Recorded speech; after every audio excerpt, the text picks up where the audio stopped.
l'étranger, le chef de l'État Félix-Antoine Tshisekedi Tshilombo prend toujours le temps d'échanger librement avec ses compatriotes qui y sont installés. La République arabe d'Égypte abrite une importante communauté congolaise, fruit d'une coopération bilatérale tissée depuis les premières années de la dépendance.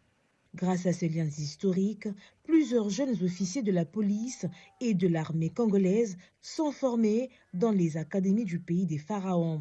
Réunis dans la résidence du chef de la mission diplomatique congolaise au Caire, au cours d'un entretien interactif, le chef de l'État a éclairé l'opinion sur plusieurs sujets d'actualité, principalement sur la situation sécuritaire et les différents processus de paix en cours. Et donc, depuis 2022, nous avions eu 2 processus de paix, celui de Nairobi d'abord, le second, celui qu'on a appelé celui de Luanda, processus de Luanda, lui a été impulsé par le président João Lourenço d'Angola et qu'il a mené vraiment de très très belle manière de 2022 jusqu'à 2024, on va dire, en décembre, le 15 décembre.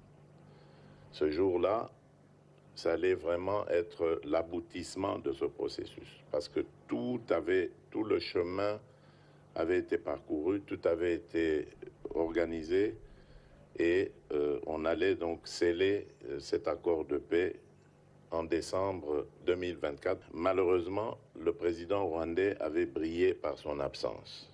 Depuis lors, il y a eu 2 processus, celui de Doha, qui continue, d'ailleurs dans quelques heures j'y serai, celui de Doha qui, grâce à l'émir qui s'est impliqué personnellement, l'émir, le cheikh Tamim, a connu une avancée considérable dans un premier temps, puis ensuite a commencé un petit peu à ralentir parce que quelques semaines après, il y a eu le processus de Washington. Là aussi, le président Trump avait décidé de prendre des choses en main.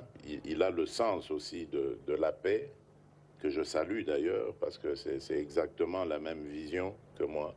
Vivre en paix, travailler au développement de nos populations, travailler à la coopération entre nos pays, amener le sourire, le développement, la joie, le bonheur, c'est mon leitmotiv. Et ça, c'était un accord qui comprenait la fin de la guerre, la fin du soutien aux groupes armés qui pourraient déstabiliser l'un ou l'autre pays.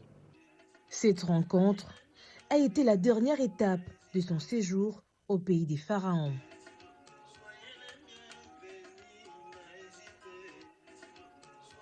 ndagira ngo rero munyemerere rwose tugaruke kuri izi breaking news. Utangiye ukurikira agace gato cyane k'amashusho karagaragaza Perezida Félix Antoine Tshisekedi Tshilombo wavuye i Paris mu Bufaransa agahita yerekeza gato cyane i Cairo mu Misiri, yahavuye ahita akomereza i Doha muri Qatar araza kuhamara igihe kirekire, wenda turaza no kubigarukaho mu nkuru zacu zirambuye ziza gukurikira iyi nkuru ndimo kukugezaho, kubera ko yitabiriye inama mpuzamahanga izatangira ku munsi w'ejo tariki 4 ikagera ku itariki 6, biteganyijwe ko aganira n'ab'i Doha ku bijyanye n'ibibazo byo mu burasirazuba bwa Repubulika Iharanira Demokarasi ya Kongo, aho i Doha n'ubundi araza guhura n'intumwa za FCM 23. Ni byinshi cyangwa se twavuga ko ari ibikorwa bitandukanye byamuzinduye, aho turaza kubigarukaho mu yindi nkuru. Ni muri iyi nkuru yacu tugiye kwibanda cyane ku kiganiro Perezida Félix Antoine Tshisekedi Tshilombo yagiranye n'abadiaspora cyangwa se abaturage ba Repubulika Iharanira Demokarasi ya Kongo baba i Cairo mu Misiri.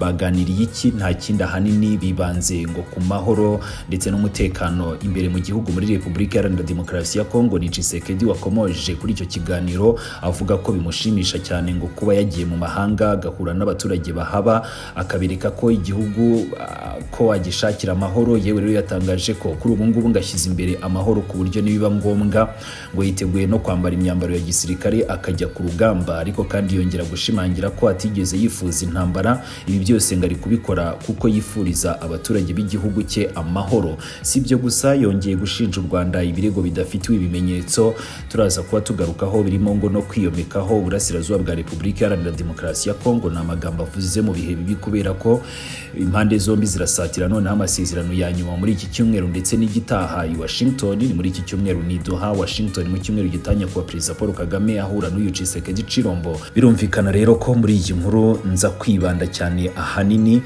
kuri icyo kiganiro Perezida Tshisekedi Tshilombo yagiranye n'abo ba diaspora, ariko kandi aza no guterera amaso mu itangazo ryashyizwe hanze n'ibiro bya Perezida Tshisekedi Tshilombo ubwo icyo kiganiro cyari gisoje. Ni mbere yuko yerekeza i Doha. Ribo hasi handitse subscribe kugira ngo ugikomeza kubonera ku gihe inkuru zacu tukugezaho umunota ku wundi.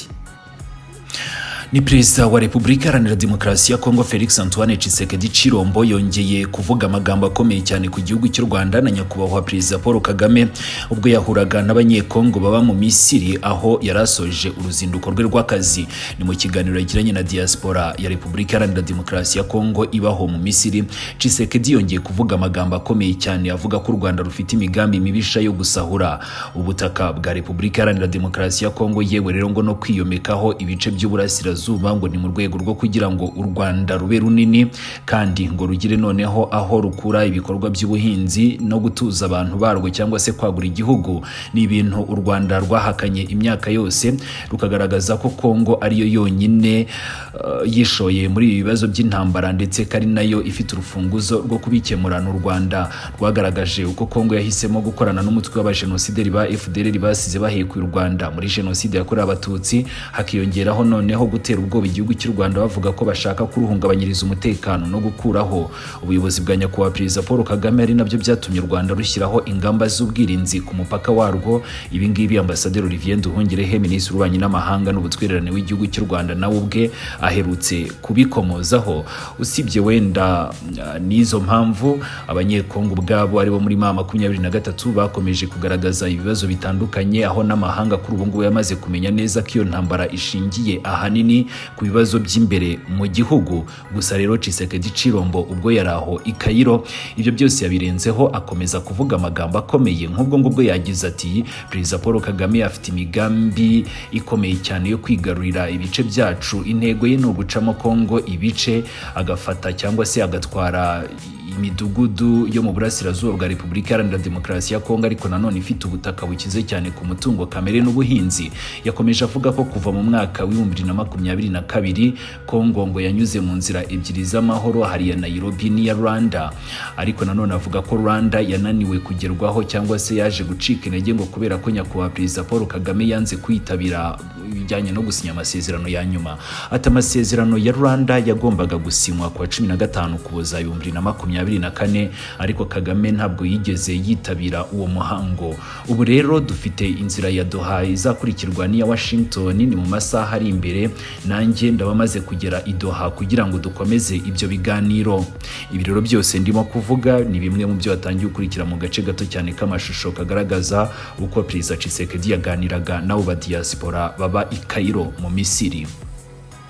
Tshisekedi yasobanuye ko ibiganiro bya Doha hagati ya leta ye n'umutwe wa M23 ko bigiye gusubukurwa kandi bigahita bigana ku musozo. Ni ibiganiro ngo bya Washington bizahita bikurikiraho bwa nyuma. Ati ni mu cyumweru gitaha Doha turaza kuba tugana ku musozo w'ibiganiro byaho. Ni nyuma yaho nibwo Washington izaduhamagara njye na Perezida Paul Kagame kugira ngo tujye imbere ya Perezida Donald Trump maze dusinye burundu amasezerano ya Doha n'aya Washington.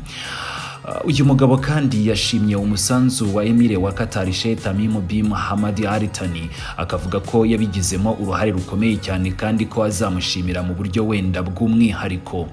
Yashimye kandi Perezida Donald Trump akavuga ko afite imyumvire y'amahoro isa ngo niya Tshisekedi. Ati kubaho mu mahoro, guteza imbere abaturage bacu ndetse no kubaka ubufatanye hagati y'ibihugu byacu. Uyu mugabo Perezida wa Leta Zunze Ubumwe za Amerika rwose turahuza 100% mu myumvire. Tshisekedi yavuze kandi ko atigeze aba perezida kugira ngo arwane intambara, ariko nanone kazarwanirira abaturage be mu gihe cyose bizaba ngombwa.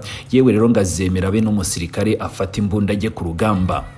ati ntabwo nigeze mba perezida kugira ngo ngewe nze nteze intambara. Abaturage bacu bakeneye amahoro n'iterambere. Sinshobora gukomeza muri iyo filozofiya y'intambara, ariko niteguye gukora byose. Yewe rero niyo byaba ngombwa ko njye umusirikare, niteguye gufata imbunda kugira ngo ndengere abaturage banjye. Yongeye kandi gushimangira ko ashaka gufungura ikibuga cy'indege cya Goma ku kiguzi icyo ari cyo cyose kugira ngo hakomeze gukurikiranwa ibijyanye no gushakira inkunga cyangwa se ubufasha, ubutabazi no mu rwego rwo kugira ngo indege zijyanye ubutabazi zizabashe kururuka kuri icyo kibuga cy'indege mpuzamahanga cya Goma. Ati ndakizeye ko igitutu cyadushyizweho kuva muri Gashyantare ko kizakomeza kudushyirwaho n'abaturage bacu kugira ngo bitume noneho mu buryo ubwo ari bwo bwose dufungura ikibuga cy'indege cya Goma, kubera ko abaturage barabikeneye kuko basa naho bari muri gereza. Muri rusange rero ni ijambo ryose rya Perezida Felix Antoine Tshisekedi Tshilombo yavugiye i Cairo dukomeje gushakisha. Nyuma yuko twabashije kubagezaho agace gato cyane, nta nubwo byabaye ngombwa ko tugasemura nk'uko bisanzwe, ariko kandi ni mu gihe turaza kuba tubonye iryo jambo ryose turaza kuribagezaho n'ubundi kuri uyu muyoboro wacu nk'ibisanzwe 5 kuri 5. Mwongera kwibutsa ko nyuma y'ibyo byose ibiro bya Perezida Felix Antoine Tshisekedi Tshilombo nabyo byahise bisohora itangazo, reka naryo turitereremo amaso. Ritangira rigira riti Perezida w'igihugu yahuye n'abanyekongo baba mu Misiri. Perezida Tshisekedi yarangije uruzinduko rwe i Cairo mu Misiri ahura n'abanyekongo baba muri icyo gihugu, harimo abanyeshuri, abakozi, abacuruzi ndetse n'abasirikare, yewe rero n'abapolisi bari mu masomo. Ni mu kiganiro cyabaye mu rukundo, ubwuzuzanye n'ubwisanzure. Perezida Tshisekedi yagize ati buri gihe iyo ngiye mu mahanga ngeraho nkahura n'abanyekongo bahaba kugira ngo tumenyane, menye uko babayeho, kugira ngo menye ibibazo byabo, kandi niteguye rwose kubafasha mu bushobozi bwanjye bwose.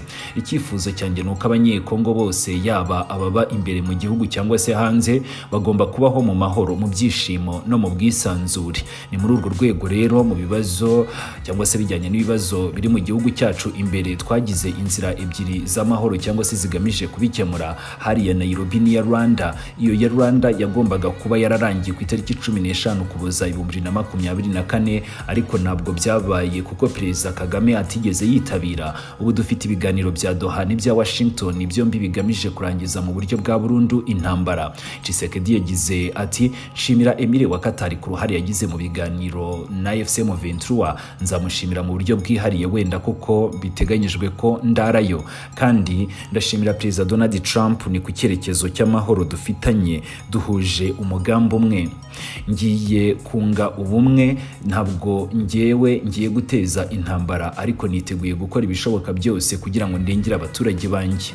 Perezida kandi yanahumurije abasirikare n'abapolisi bari mu masomo mu Misiri, ababwira ati leta yanyu rwose ntabwo izigera ibatererana.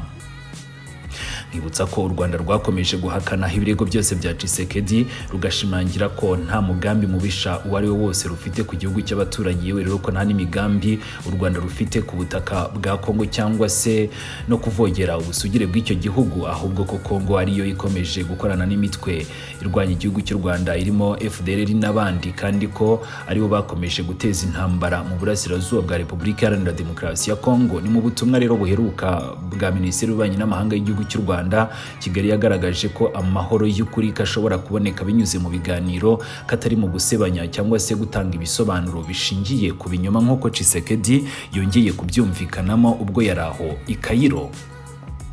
Tshisekedi yise nyakubahwa Perezida Paul Kagame ufite imigambi mibisha yo kumutwarira ubutaka cyangwa se kwiyomekaho bimwe mu bice by'ubutaka bwe, akavuga ko ashaka gutwara uburasirazuba bwa Kongo. Yemeje ko ibiganiro bya Doha bigomba kugana ku musozo muri iki cyumweru twatangiye, naho Washington nayo ikazakurikiraho hasinywa amasezerano ya burundu. Biteganyijwe ko nta gihindutse n'ubundi nabyo byaba mu cyumweru gitaha.